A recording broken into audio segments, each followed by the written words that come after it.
ya saudara-saudara yang terkasih dalam nama Tuhan. Apa kabarnya hari ini? Saya yakin dan percaya kita semua dalam keadaan sehat dan bersukacita. Oleh karena itu, mari kita memulai kebaktian ini. Kita mengambil saat teduh sejenak.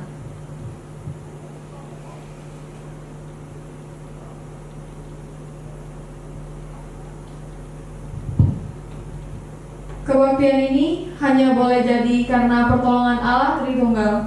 Turunlah atas kita kasih karunia dari Allah Tritunggal, sehingga kita dapat mengikuti kebaktian ini dalam damai sejahtera. Damai Tuhan besertamu. Damai Tuhan besertamu juga. Mari kita nyatakan kebesaran Tuhan dan kekuatan Tuhan yang tak tertanding oleh apapun. Tak terbayang kebesaranmu.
Tuhan, kembali kami bersembah sujud di hadapan-Mu, ya Bapa kami. Kami kembali mengumpulkan hati dan pikiran kami ke dalam tangan-Mu, Tuhan. Kami menyerahkan seluruh jiwa, hidup, dan raga kami ke dalam tangan-Mu. Tuhan, saat ini Tuhan kami percaya bahwa Roh Kudus-Mu yang berdiri atas kami, Tuhan. Roh Kudus-Mu yang ada dalam hati kami, Tuhan. Kami ingin memulai ibadah kami, Tuhan. Kiranya Engkau yang memberkati kami dari awal, pertengahan, hingga akhir. Engkau yang melindungi setiap kami, Tuhan. Engkau yang turun atas masing-masing kami, Tuhan. Kiranya kami dapat mendengarkan sebagian dari isi hatimu untuk kami masing-masing. Tuhan, semuanya kami serahkan ke dalam tangan-Mu. Dalam nama anak-Mu Yesus kami telah berdoa dan mengucap syukur. Amin. Saudara-saudaraku, mari kita buka nas pendahuluan kita yang terambil dari Injil Matius pasal 5 ayat 46 sampai 48. Sekali lagi, Matius pasal 5 ayat 46 sampai 48. Saya akan membacakan ayat ke-46, kemudian Bapak Ibu yang 47, dan kita bersama-sama untuk membaca ayat ke-48. Apabila kamu mengasihi orang yang mengasihi kamu, apakah upahmu? Bukankah pemungut cukai juga berbuat demikian? Dan apabila kamu hanya memberi salam kepada saudara-saudaramu saja, apakah lebihnya daripada perbuatan orang lain? Bukankah orang yang tidak mengenal Allah pun berbuat demikian? Karena itu, haruslah kamu sempurna, sama seperti Bapamu yang di sorga adalah sempurna. Mari kita nyatakan kebaikan Tuhan dan kebesaran kasih Tuhan dalam hidup kita. Allah itu baik. Kasih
tak tahu bagaimana jalan pikiran Tuhan, bagaimana rencana Tuhan dalam hidup kita, kita harus tetap percaya kepada rencananya, apapun yang terjadi dalam hidup kita.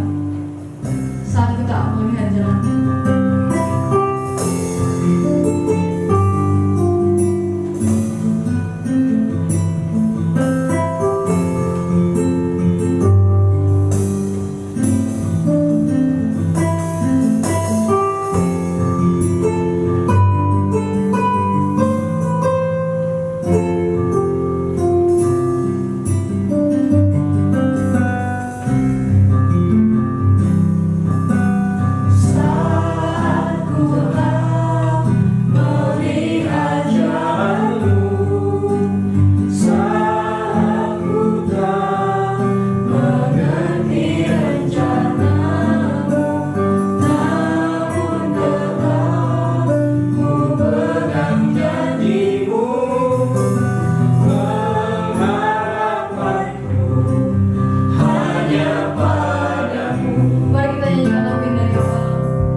Amen ya saudaraku, apa kabar?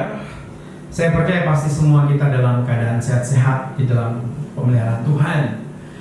Walaupun kita berjumpa lewat media, mendengarkan pengajaran firman Tuhan lewat media, saya percaya sapaan Roh Kudus kepada Anda pasti juga tetap luar biasa. Amin saudara. Kita akan belajar membaca firman Tuhan dan akan merenungkan firman Tuhan untuk kita. Tapi sebelumnya saya mau mengajak kita untuk berdoa. Mari kita berdoa saudara. Ya Tuhan, kami mengucap syukur karena kebaikan-Mu. Kiranya sebagai wujud syukur kami kepadamu, kami memberi hidup ini untuk menjadi tempat buat firman Tuhan. Dan biarlah roh damai sejahtera Allah yang melampaui segala akal, itulah yang menyertai hati dan pikiran kami. Di dalam Yesus Kristus ya Tuhan kami berdoa kepadamu. Haleluya. Amin. Saudaraku, mari kita siapkan bacaan kita. Saudara, mari kita siapkan bacaan kita yang terambil dari Injil Lukas pasal yang ke-10. Injil Lukas pasal yang ke-10 ayat 25 sampai ayatnya yang ke-37. Injil Lukas pasal yang ke-10 ayat 25 sampai ayatnya yang ke-37. Mari saudara-saudara, mari Bapak Ibu, kita membacanya berganti-gantian. Saya membaca ayat 25, Bapak Ibu membaca ayat 26, nanti di ayat yang ke-37 kita membacanya bersama-sama. Mari kita mulai. Pada suatu kali, berdirilah seorang ahli Taurat untuk mencobai Yesus, katanya, "Guru, apa yang harus kuperbuat untuk memperoleh hidup yang kekal?"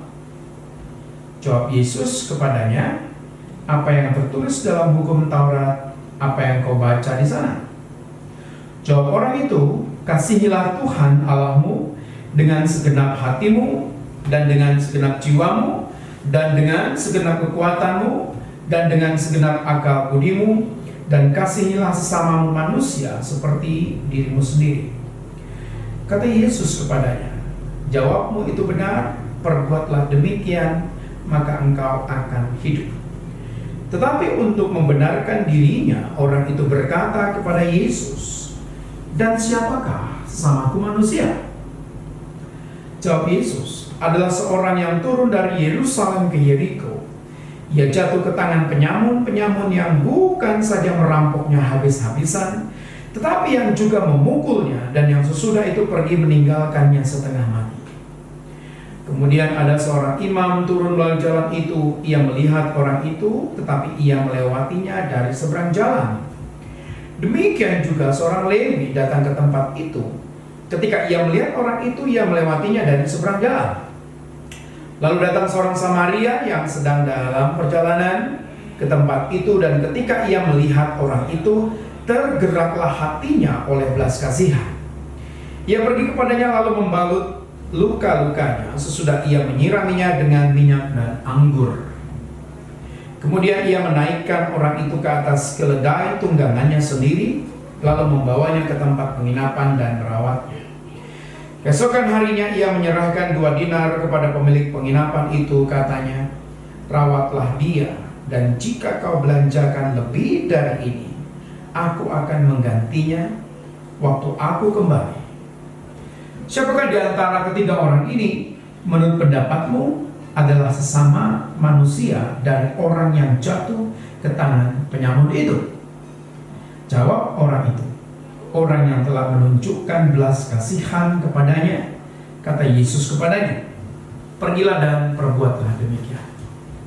Yang berbahagialah setiap orang yang mendengarkan firman Tuhan, merenungkannya, memeliharanya, dan melakukannya dalam kehidupan sehari-hari. Haleluya, saudara.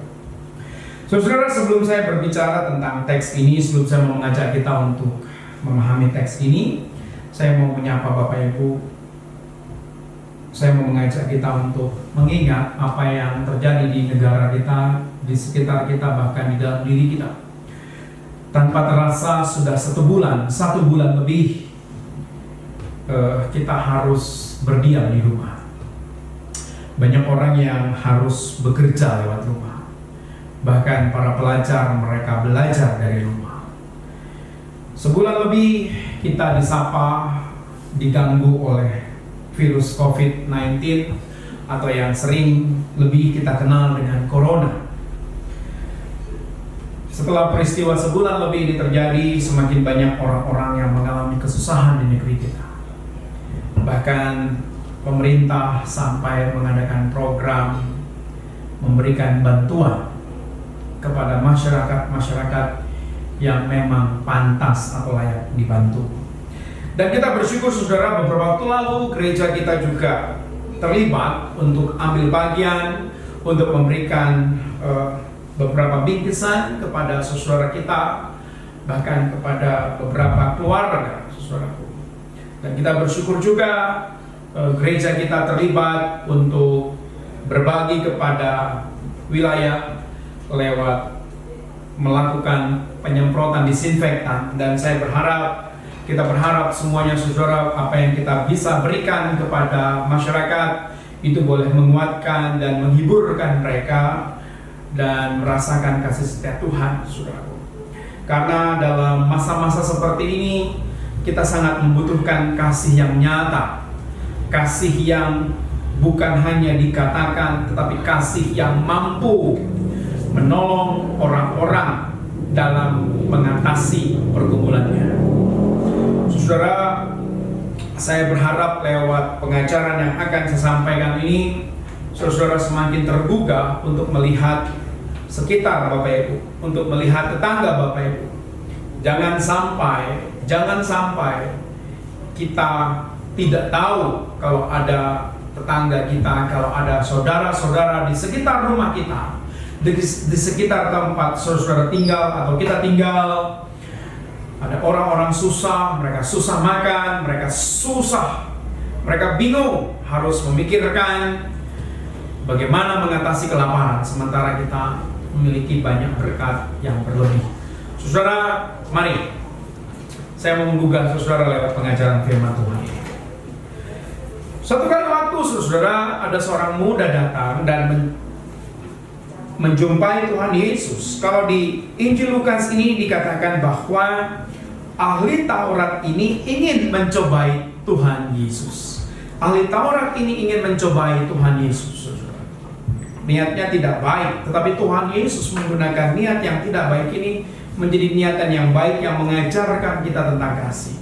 Saya tidak mau mengajak saudara untuk menggumuli teks ini lebih dalam lagi karena teks ini sederhana saja.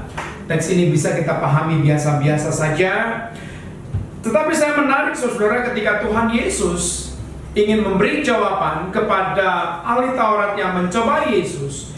Dia memberi jawaban dengan ilustrasi cinta yang begitu luar biasa, saudara. Mengapa begitu luar biasa?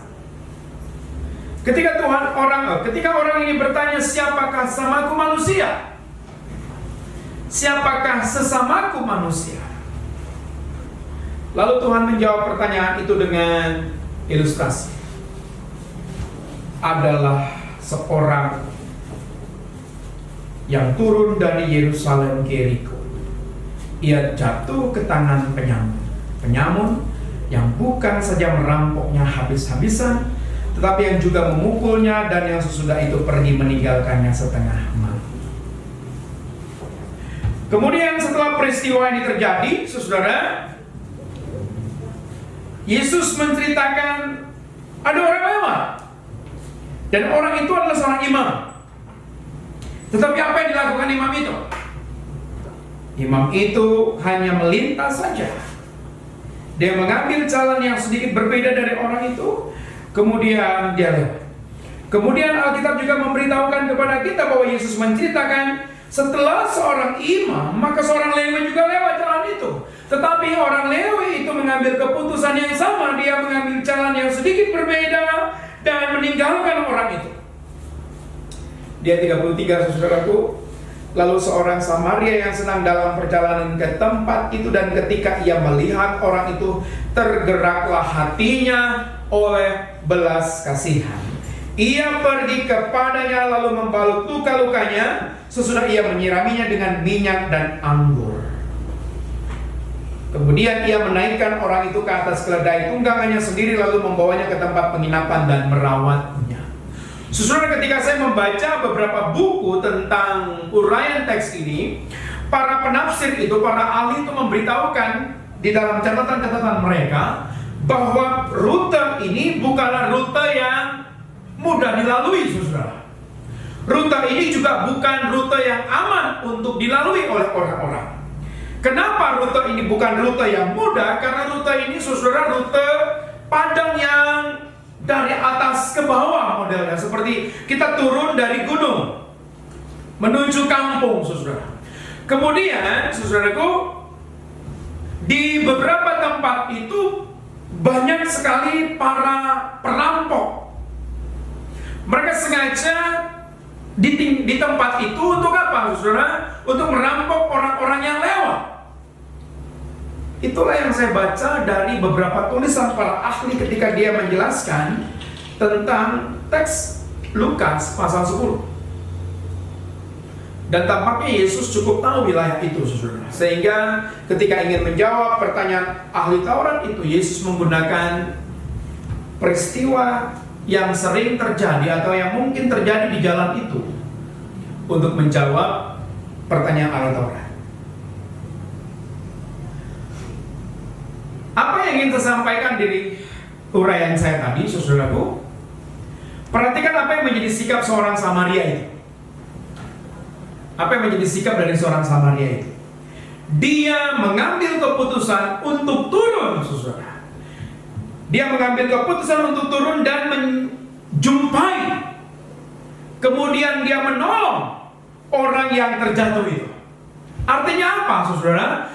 Kalau dia sampai berani turun dari keledainya, kemudian datang menyapa, bahkan menolong, membalut si korban itu, artinya, saudara, dia sedang membahayakan dirinya, saudara.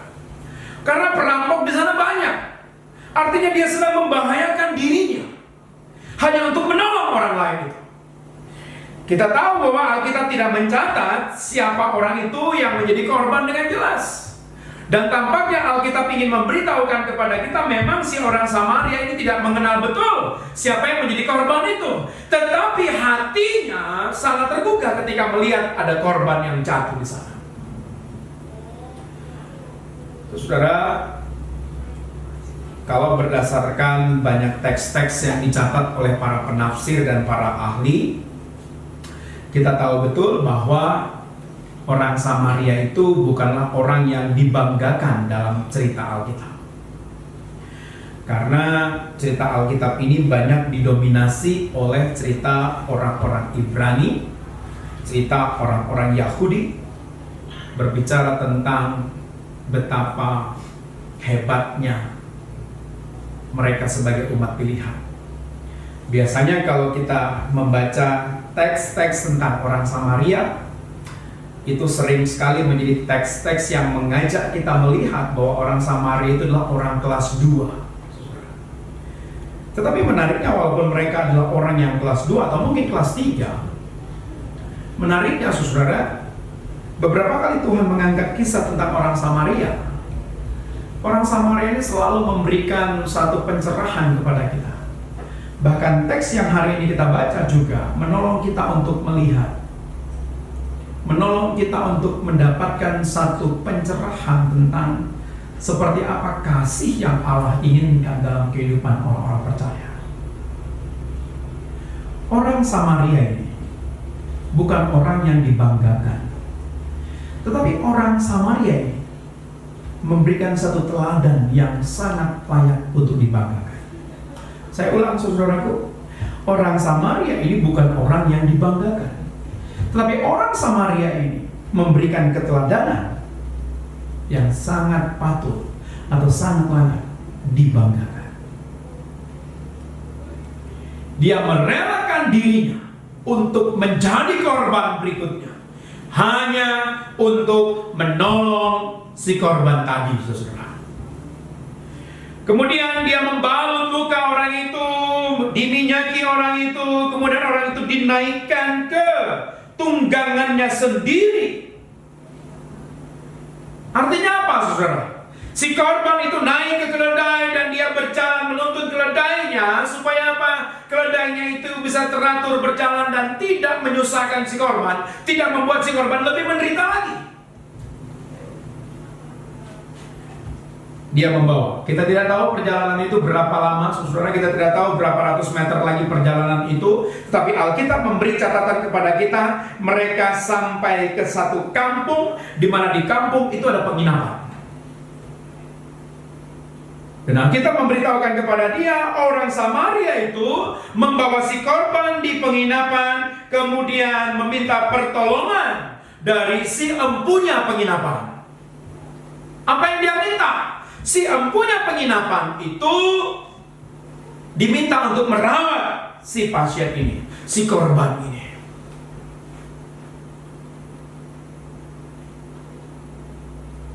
Bukan hanya permohonan itu yang dia sampaikan kepada si pemilik penginapan. Ketika mereka besok pagi bangun, ketika si orang Samaria ini hendak melanjutkan perjalanan, Alkitab mencatat kepada kita bahwa Tuhan Yesus mengatakan orang Samaria itu mengeluarkan lagi sejumlah uang, 2 dinar. Menarik, saudara.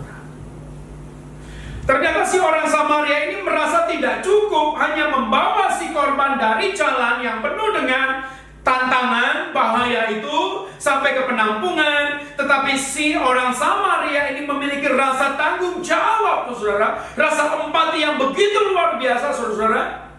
Sehingga dia berkata kepada si pemilik penginapan, tolong rawat orang ini, dan ini 2 dinar saya berikan kepadamu untuk biaya perawatannya. Jika engkau menggunakan uang lebih daripada 2 dinar ini, maka ketika aku datang, aku akan menggantikannya kembali. Kita tidak tahu pekerjaan si orang Samaria.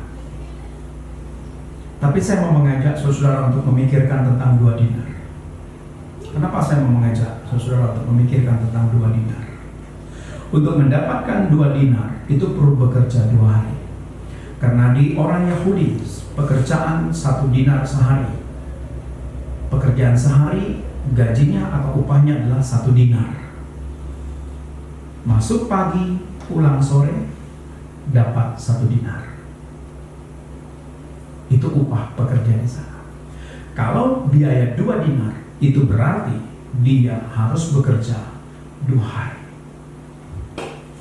Luar biasa, saudara. Dia harus bekerja 2 hari. Dan gaji 2 hari dia serahkan untuk menolong orang itu.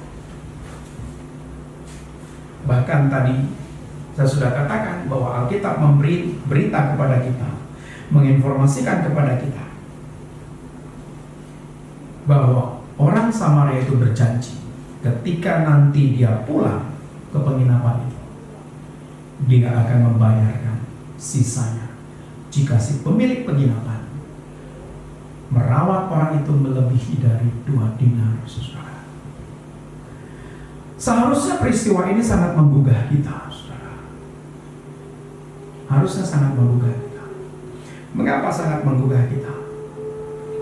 Si orang Samaria ini bukanlah orang yang memiliki banyak uang dan bukan orang yang santai-santai. Dia memiliki urusan, tetapi dia menyempatkan dirinya untuk menolong orang ini. Kemudian ketika dia masih melakukan urusannya, dia masih mencoba untuk mengingat kembali untuk menjumpai orang ini. Atau paling tidak untuk penginapan. Ini cerita yang menarik, saudara. Kemudian, saudara, cerita ini semakin lebih menarik lagi. Karena Tuhan Yesus memberikan pertanyaan di ayat 36. Siapakah di antara ketiga orang ini menurut pendapatmu adalah sesama manusia dari orang yang jatuh ke tangan penyamun itu? Perhatikan, saudara. Yesus mengubah pertanyaan si ahli Taurat. Ketika si ahli Taurat bertanya, siapakah sesamaku manusia? Ternyata Tuhan Yesus tidak menjadikan atau Tuhan Yesus tidak menggunakan si ahli Taurat itu menjadi orang pentingnya dalam cerita ini. Yesus juga tidak menggunakan si imam atau si orang Lewi atau si orang Samaria yang menjadi tokoh pentingnya, saudara.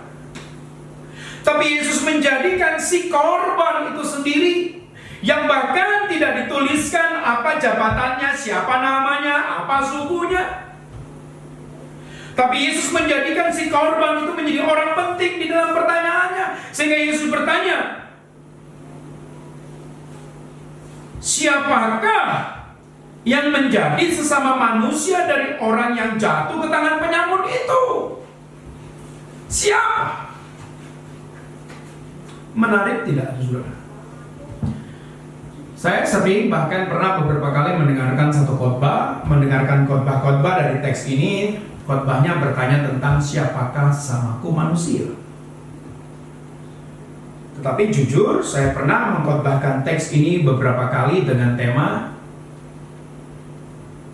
siapakah sesama manusia dari mereka. Tidak menjadikan saya sebagai ukuran kemanusiaannya, tapi menjadikan orang lain di luar saya yang menjadi ukuran kemanusiaannya.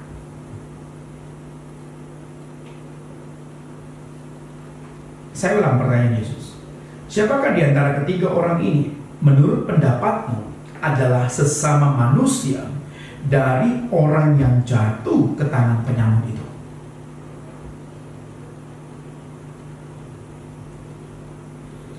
Ayat 37, jawab orang itu.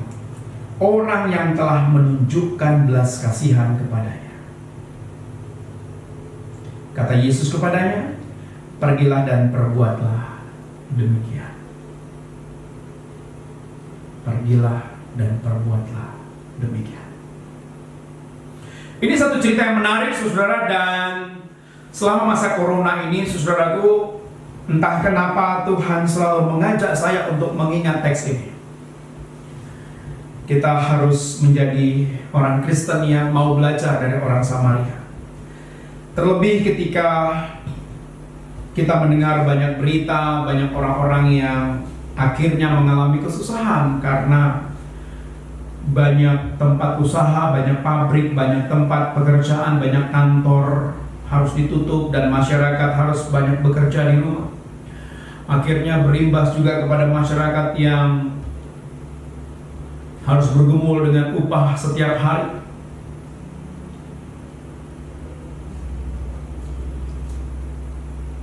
Saya diajak untuk merenung tentang mari menjadi orang Samaria yang baik hati. Mari kita belajar berbagi tanpa harus melihat siapa dia. Tapi ketika kita melihat mereka sangat membutuhkan pertolongan, mari kita gerakkan hati kita. Mari kita menggerakkan hidup kita, diri kita untuk melihat kesusahan mereka. Jangan lagi ada batasan-batasan. Dia tidak semargaku, dia tidak sesuku denganku, apalagi dia tidak seagama denganku. Karena kasih yang diajarkan oleh Tuhan itu adalah kasih yang melampaui batasan-batasan suku, kasih yang melampaui batasan-batasan budaya, kasih yang melampaui agama. Itulah kasih. Seperti kasih yang diajarkan Tuhan Yesus. Saudara, ini yang ingin saya sampaikan kepada kita. Di awal tadi saya sudah sampaikan, mari belajar berbagi. Mari kita belajar berbagi. Lihat kiri kananmu, lihat tetanggamu, apakah mereka memerlukan bantuan. Ada yang berani meminta bantuan, ada juga yang malu-malu. Tetapi saya berharap kita belajar peka untuk melihat mereka-mereka yang membutuhkan bantuan. Saya mau mengajak Bapak Ibu, jangan bertindak seperti imam, jangan bertindak seperti orang Lewi yang hanya pintar berbicara tentang kasih, yang hanya pintar berbicara tentang Kristus mengasihi sama. Tapi saya mau mengajak saudara untuk menjadi orang yang tidak terkenal seperti orang Samaria ini, tapi perbuatannya begitu luar biasa, perbuatannya begitu mulia. Saya percaya setiap kita pasti memiliki sesuatu yang bisa kita bagikan kepada orang lain. Mungkin bagi kita itu biasa-biasa, mungkin bagi kita itu hanya persembahan kecil, tapi ketika orang-orang yang mendapatkannya adalah orang-orang yang sungguh membutuhkan, saya percaya mereka sangat diberkati. Mungkin saudara bisa memberikan 2 hari upah kerjamu, atau mungkin 1 minggu upah dari pekerjamu untuk menyelamatkan banyak orang-orang susah. Mari saudaraku, kita berani mengambil keputusan sebagai pengikut Yesus Kristus, melakukan cinta, melakukan kasih yang diajarkan Tuhan Yesus, mengasihi orang lain tanpa dibatasi oleh suku, budaya, terlebih agama. Damai Tuhan beserta saudara. Amin. Kita berdoa. Secara sederhana kami mempelajari bagian firman Tuhan ini, dan kami mohon kiranya pertolongan Tuhan saja yang semakin memberanikan kami, memampukan kami untuk menjadi sesama manusia bagi orang-orang yang membutuhkan pertolongan, sehingga lewat kesaksian kami, orang lain yang membutuhkannya boleh merasakan kasih Kristus. Bapak, terima kasih. Ini doa syukur kami. Terima kasih Bapa, dalam Yesus Kristus kami berdoa. Amin.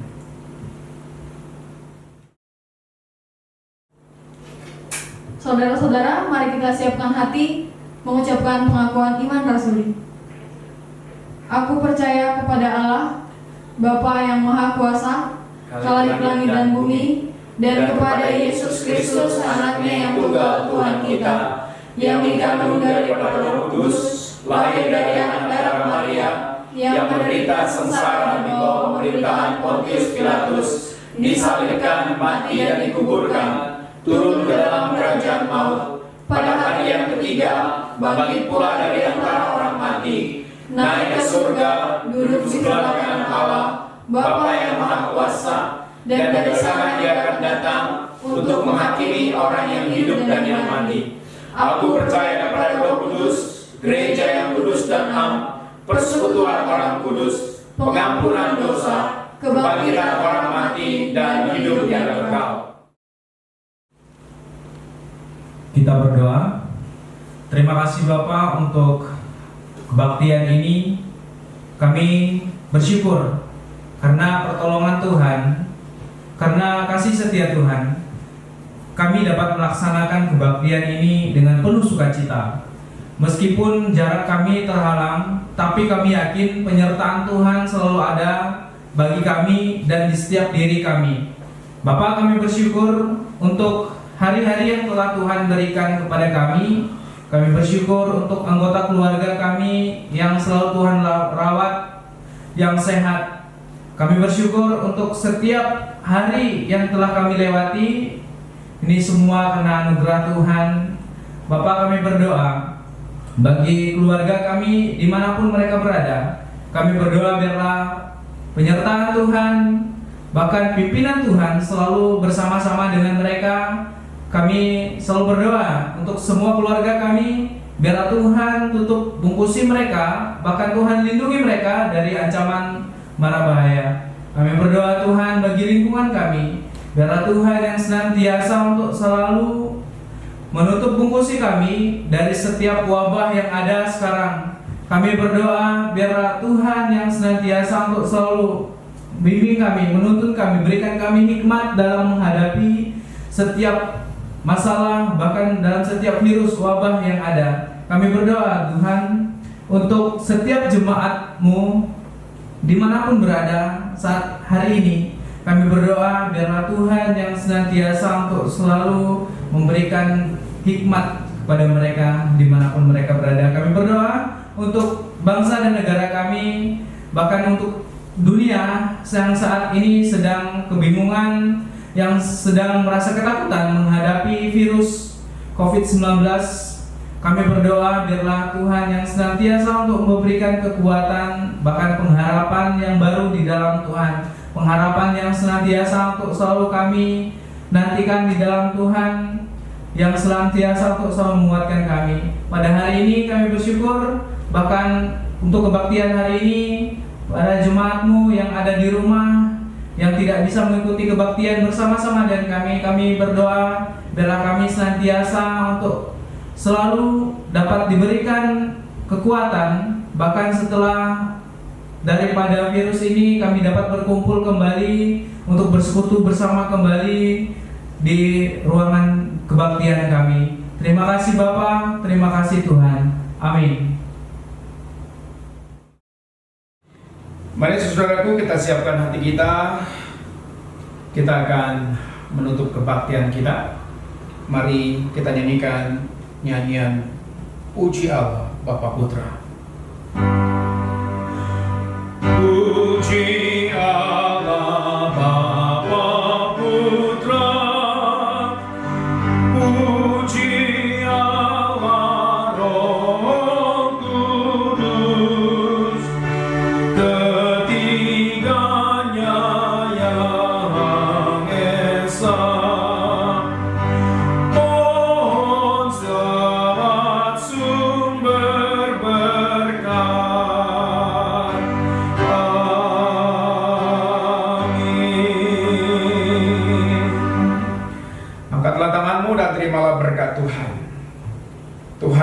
memberkati engkau dan melindungi engkau.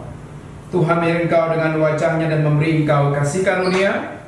Tuhan menghadapkan wajahnya kepadamu dan memberi engkau damai sejahtera. Amin. Bapa, terima kasih. Bapa, terima kasih. Bapa, terima kasih. Bapa di dalam surga, ku berterima kasih. Amin.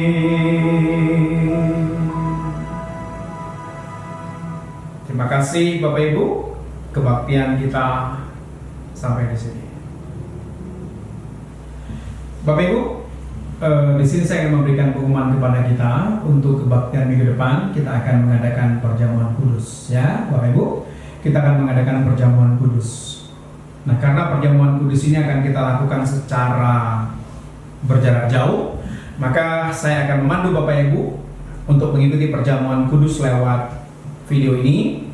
Nanti tentang roti dan anggur kita akan membagikannya kepada Bapak Ibu. Demikian Bapak Ibu, informasi yang bisa saya berikan kepada Bapak Ibu, dan selamat mengikuti perjamuan kudus untuk minggu depan. Damai Tuhan beserta kita. Amin.